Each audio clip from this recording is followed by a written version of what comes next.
Berakhirnya Perang Dunia II memberikan dampak besar pada dinamika politik Oseania. Kekuatan Eropa yang awalnya menguasai penuh wilayah kolonial di kawasan tersebut menjadi lemah akibat perang yang memicu fokus para koloni terhadap pembangunan kembali tanah airnya yang terdampak akibat perang. Perubahan prioritas membuka jalan bagi gerakan kemerdekaan yang lebih kuat di kepulauan jajahan wilayah Oseania.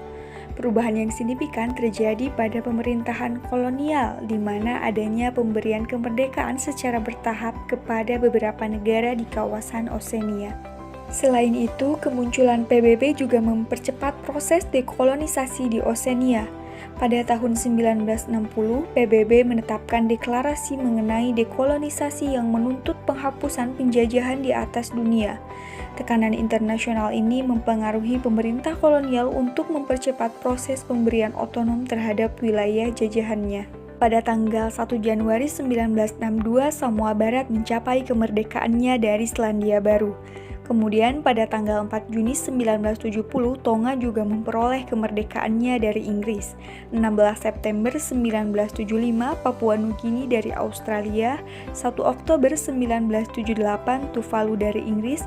10 Oktober 1979, Fiji dari Inggris. Dan 7 Juli 1979, Kepulauan Solomon dari Inggris. Kemudian pada tahun 1980-an, terdapat dua wilayah yang mencapai kemerdekaannya, yaitu Belau pada 29 Januari 1982 dari Amerika Serikat dan Vanuatu yang sebelumnya disebut New Hebrides pada 30 Juli 1980 dari Inggris dan Prancis. Dari negara-negara pulau di Oseania yang sudah merdeka, mereka memberi dukungan yang kuat kepada kepulauan tetangga yang masih dijajah agar segera memperoleh kemerdekaannya melalui PBB. Karena tidak lama dari kemerdekaannya, banyak di antara negara-negara kepulauan ini menjadi bagian dari anggota PBB, seperti di antaranya yaitu Fiji, Papua Nugini, Samoa, Kepulauan Solomon, dan Vanuatu. Proses dekolonisasi di kawasan Oseania berlangsung dengan baik, meskipun terjadi beberapa hambatan. Negara-negara seperti Inggris, Australia, Selandia Baru, dan Amerika Serikat, kecuali Prancis, rela melepaskan wilayah jajahannya karena mereka ingin melindungi citra mereka sebagai negara demokrasi. Selain itu, negara-negara jajahan ini menjadi beban bagi mereka, sehingga mereka tidak mau mengikat diri lebih lama dengan negara-negara kepulauan ini. Meskipun masih ada beberapa kepulauan yang masih merupakan jajahan negara-negara asing tersebut. Semangat regionalisme sangat kuat sekali terlihat saat proses dekolonisasi berlangsung. Negara-negara di kawasan Oseania yang sudah merdeka membuat kesatuan politik bagi masyarakat melalui integrasi bangsa. Mereka membentuk organisasi seperti Komisi Pasifik Selatan dan Forum Pasifik Selatan. Namun di samping itu sulit untuk mengabaikan kenyataan bahwa negara-negara ini masih menghadapi kesulitan untuk dapat berdiri sendiri karena keterbatasan dalam kemampuan dan pengetahuan.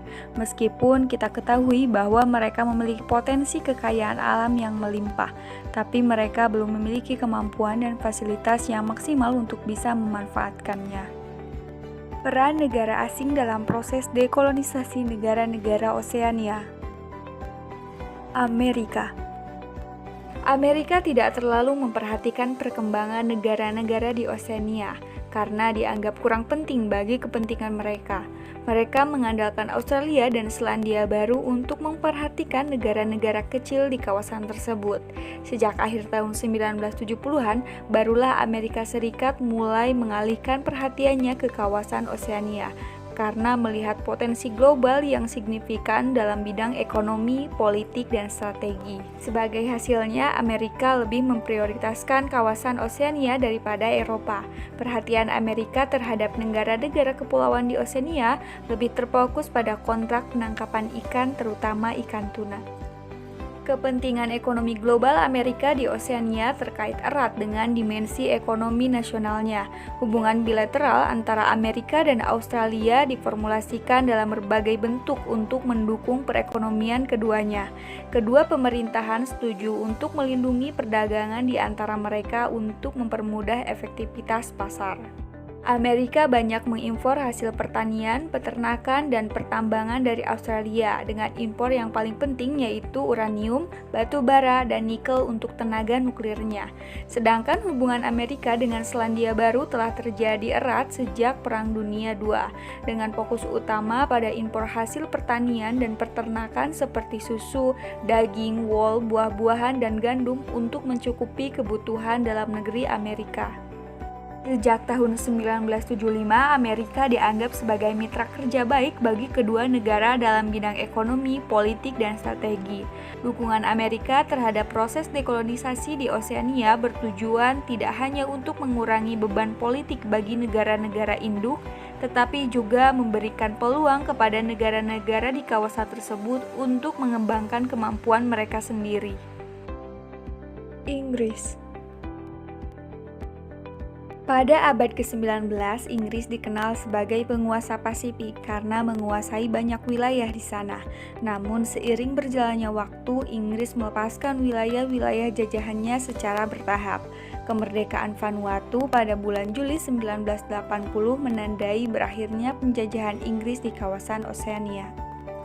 Penjajahan Inggris di Oseania dimulai pada awal abad ke-18 setelah perompak Inggris dan Kapten Cook menemukan beberapa pulau di wilayah tersebut. Pada tahun 1768 hingga 1780, Inggris mulai berkolonisasi di Australia dan Selandia Baru. Inggris mengambil alih sejumlah wilayah di Oseania sebagai protektorat atau koloni, di antaranya yaitu Fiji, Tokelau, Nugini, Kepulauan Cook, Kepulauan Gilbert dan Ellice, Kepulauan Solomon, Tonga, dan New Hebrides. Penjajahan Inggris di Oseania sebagaimana di tempat lain, yaitu dipicu oleh keinginan untuk ekspansi dan keuntungan ekonomi. Setelah Perang Dunia II, Inggris mulai membebaskan wilayah jajahannya seperti Tonga pada tahun 1967, Fiji pada tahun 1970, Kepulauan Solomon dan Tuvalu pada tahun 1978, Kepulauan Ellice pada tahun 1979, dan Vanuatu pada tahun 1980. Penarikan diri Inggris dari Oseania berkontribusi signifikan pada proses dekolonisasi di kawasan tersebut. Dengan banyak wilayah jajahan Inggris yang memperoleh kemerdekaan mengubah secara fundamental peta politik kawasan Oseania. Penarikan diri ini memiliki implikasi penting bagi kekuatan lain di kawasan ini, misalnya seperti Prancis. Mereka merasa terancam karena proses dekolonisasi Oseania menggerakkan negara-negara yang sudah merdeka untuk mendesak Prancis agar membebaskan wilayah jajahannya. Tidak lama dari itu, akhirnya Vanuatu yang merupakan jajahan bersama Inggris-Prancis memperoleh kemerdekaan. Prancis. Negara Prancis. Prancis memiliki peran penting di Pasifik Selatan Oseania, terutama melalui penjajahannya dalam bentuk percobaan nuklir. Kepentingan utama Prancis dalam kesejahteraan nuklir mendorongnya untuk mempertahankan kehadirannya di kawasan tersebut. Proses dekolonisasi memperumit kedudukan Prancis di wilayah Oseania. Negara-negara baru yang merdeka menuntut agar Prancis melepaskan wilayah jajahannya dan menghentikan nuklirnya. Namun, tekad Prancis terhadap melanjutkan kegiatan nuklir meskipun ada beberapa negara di antaranya berhasil merdeka. Penjajahan Prancis di Oseania dimulai sekitar pada abad ke-19. Prancis berhasil menduduki Hawaii dan Marquess pada tahun 1842. Tahta pada tahun 1842 sampai pada 1843. Kaledonia Baru pada 1853 dan New Hebrides bersama Inggris pada tahun 1904. Tapi sedikit di antaranya sudah dilepaskan.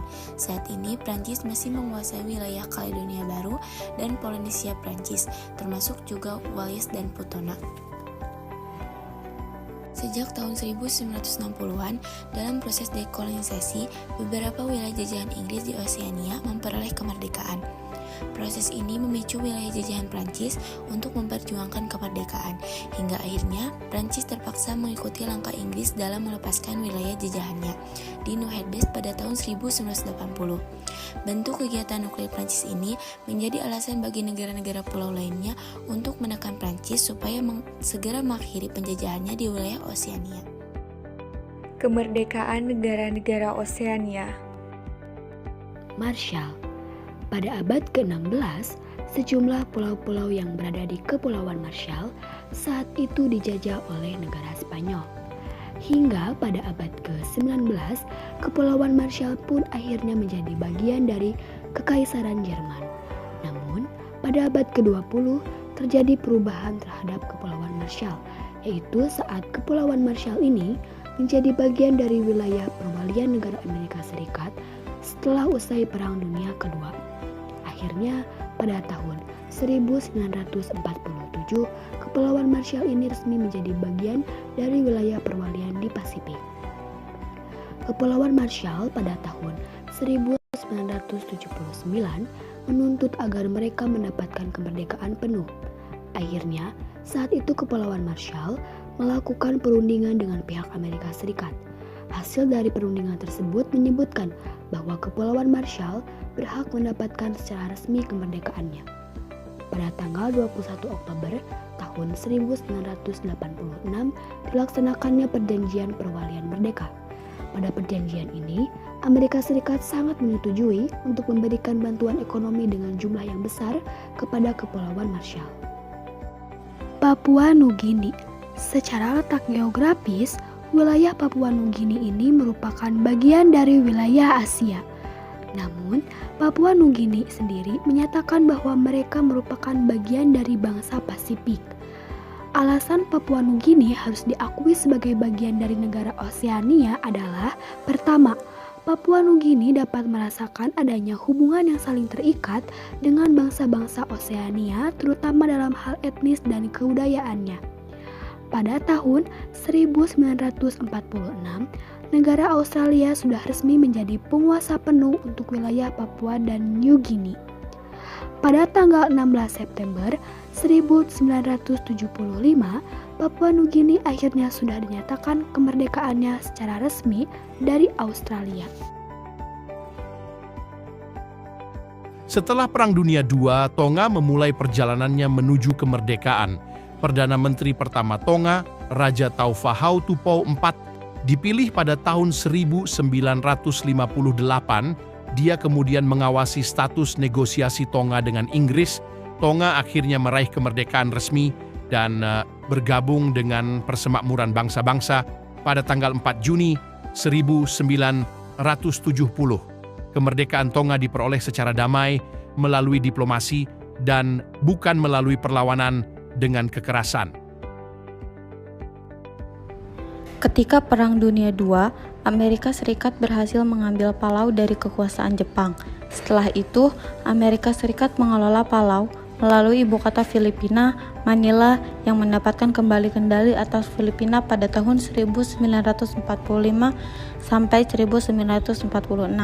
Namun, sekitar tahun 1946, Filipina berhasil meraih kemerdekaan penuh dengan pembentukan Republik Filipina, menyebabkan Amerika Serikat harus memindahkan ibu kota Pasifik Barat AS ke Guam. Palau sebagai gugusan paling berat dari Charles merdeka pada tahun 1978.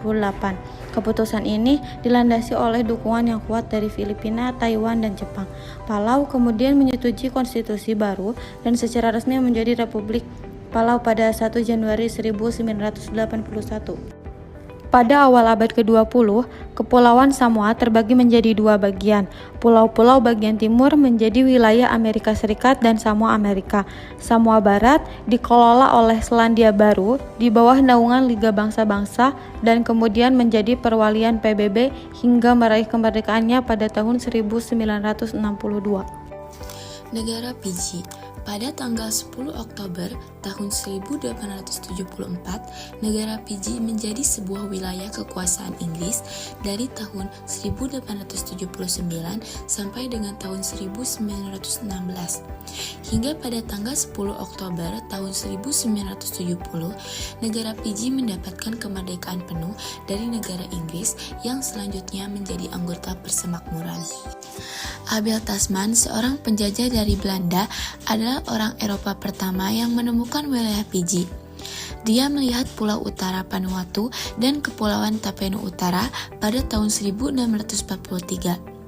Dalam perjalanannya dalam mencari benua selatan besar, Namun, baru pada abad ke-19, orang-orang Eropa datang ke wilayah Fiji dan membentuk pemukiman untuk menetap secara permanen. Tujuan mereka adalah untuk mengambil dan memanfaatkan sumber daya alam Fiji. Pada tahun 1871, kerajaan Fiji didirikan dengan tujuan untuk mengorganisir para pemukim dan suku-suku di wilayah tersebut. Kerajaan ini didirikan atas inisiasi dari George Austin Wards, yang juga seorang mantan letnan angkatan laut dari kerajaan Inggris. Setelah itu, Raja Kaukobau diangkat menjadi pemimpin negara Fiji. Negara Vanuatu.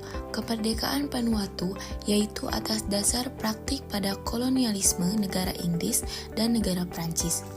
Berbeda dengan kebanyakan bangsa di Asia yang merdeka setelah terjadi Perang Dunia Kedua usai, Vanuatu masih berada di bawah sebuah praktik yaitu kolonialisme oleh Prancis dan juga Inggris. Hingga pada tahun 1970 muncullah kemerdekaan Vanuatu yang berbentuk Republik Vanuatu pada tanggal 30 Juli 1980.